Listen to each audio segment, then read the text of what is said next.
So as a continuation from my previous video, because I didn't really delve into what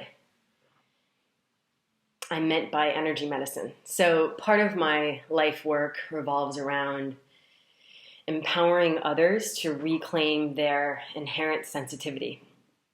And what's so fun about this is that we all sense and feel and tune in different ways. So some of us are more seers, some of us feel more, some of us hear more. There are many different ways to start sensing. And when we start to connect and empower one aspect of ourselves, then suddenly the rest of our gifts begin to unfold as well.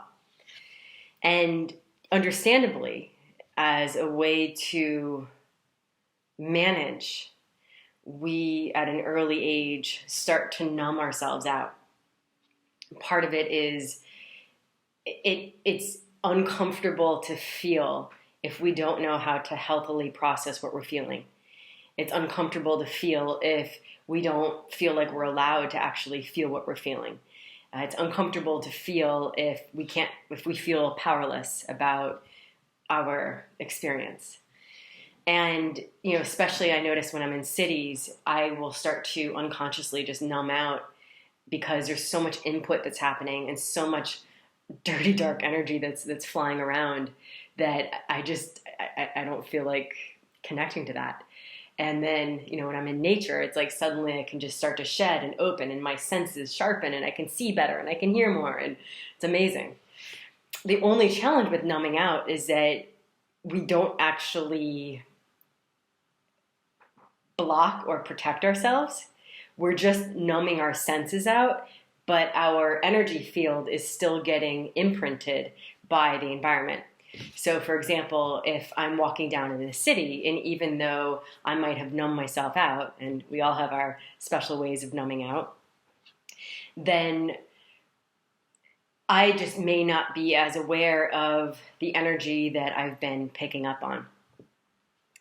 So what becomes interesting to me when I started to see more, and I'll admit that there's a part of me throughout the day for 3 decades longer that is always like, am I crazy?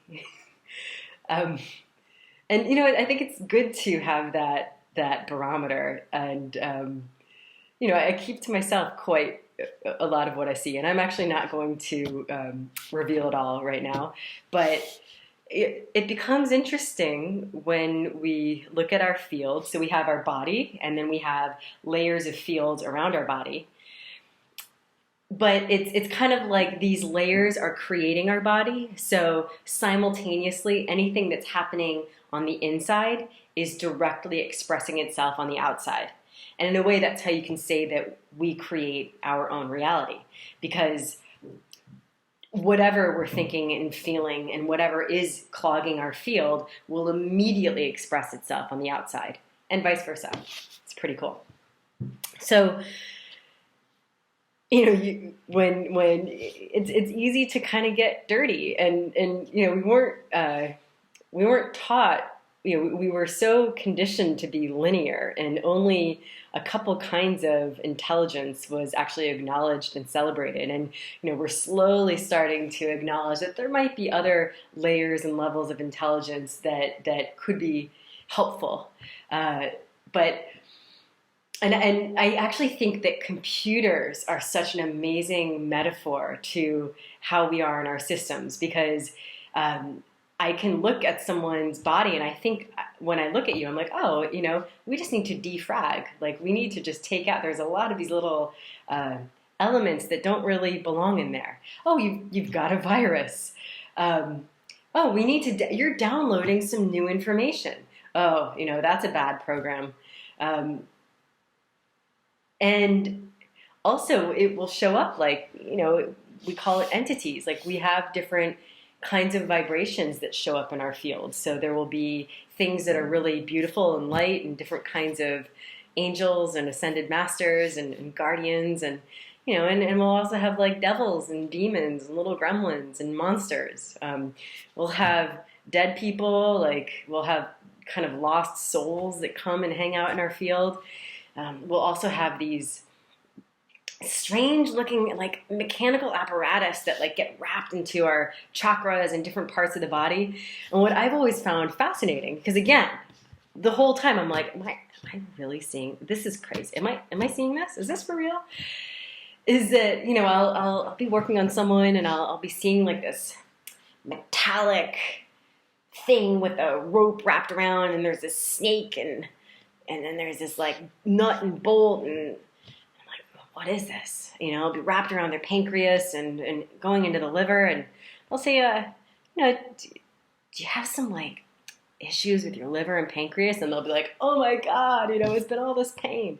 So, you know, who knows? I really, because if we're going to go into like the way we run science these days, can I prove any of this? The only thing I can prove is that somehow these visual metaphors and also these things that I feel in someone's body corresponds to their experience. You know, and if we go into almost like the quantum physics perspective, it's like, you know, is there really a distinction between our perception and our projection? All I know is that at the end of our sessions, somehow they feel better and they stay feeling better.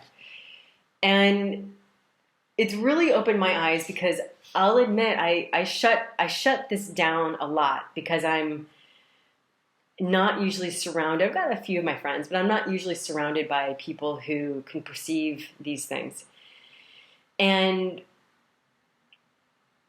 what's become interesting, the more honest I've been about what I'm seeing, is that I'm also paying attention to, well, how do these things actually start manifesting themselves in our system? And how do we even get these things? How do we actually create protection and clarity? And the good news is that our power is our ability to feel, because we can immediately feel, if we're aware enough, of whether something is entering our system that we want or don't want, whether it lights us up or drains us. And we can feel that when we encounter with other people.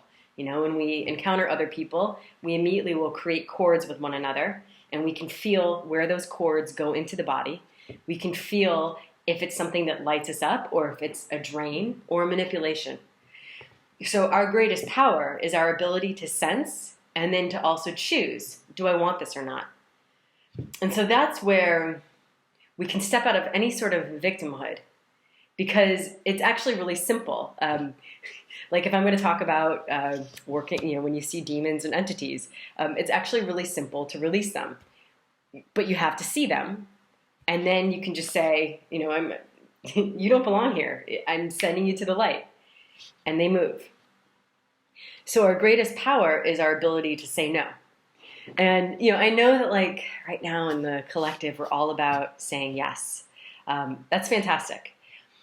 If you are a pretty open system, such as myself, then what will be more empowering is actually saying no, so that you can just keep fine-tuning to what that real, like, hell yeah, yes is.